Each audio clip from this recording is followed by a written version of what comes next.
How were you able to escape? Well, different ways. So, in my personal case, it's kind of a longer story, but I'll try to make it quick.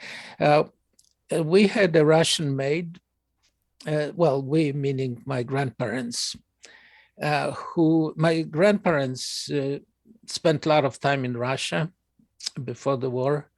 They had business in Russia.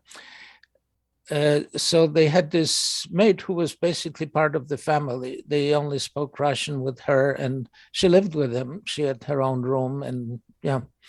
So when the order came that all Jews had to move into the Jewish section, that same order also specified that any Gentiles had to move out of the ghetto.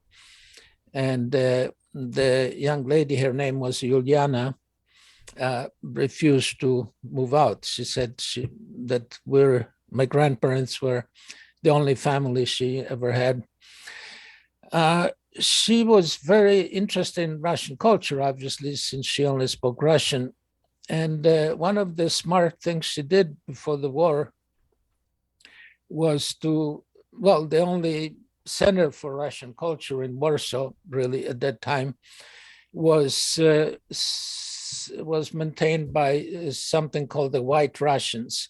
These were refugees from the Russian Revolution, and the Germans cultivated them because they were hoping that once they conquer Russia, that these people would become their puppets in running the Russian country.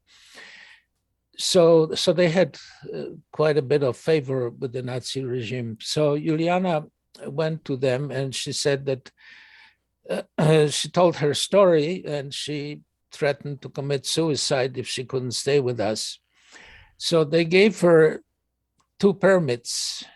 The first one was to go in and out of the ghetto, which was well, the first one was to stay in the ghetto, so she could stay with us. But the second permit was even more important, which was that she could go in and out, which basically saved our life because it meant that she could take valuables like clothing, jewelry, and just put them on her person and take them outside and trade them for food and then bring food back to us. So we never really starved. We were really very fortunate in that we had a nice apartment and we had food. So we were among the very privileged residents of the Warsaw Ghetto.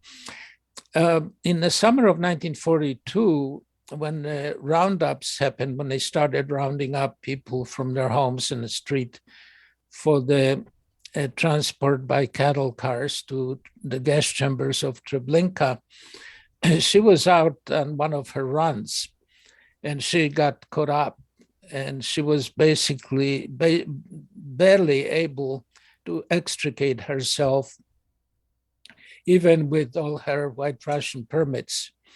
When she finally got home, my grandmother, who ran the household, decided that things were getting too dangerous and that Juliana had to leave. And there was a lot of crying and screaming.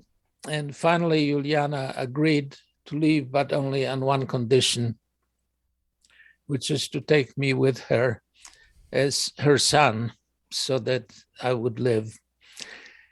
And my grandparents had some jewelry, which was very fortunate. They made up three little piles of jewelry.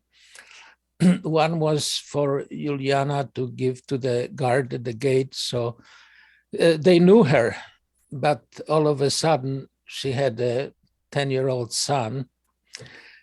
The second batch was for the hooligans, the Polish hooligans who were gathering outside the ghetto gates so they could basically hold up escaping Jews.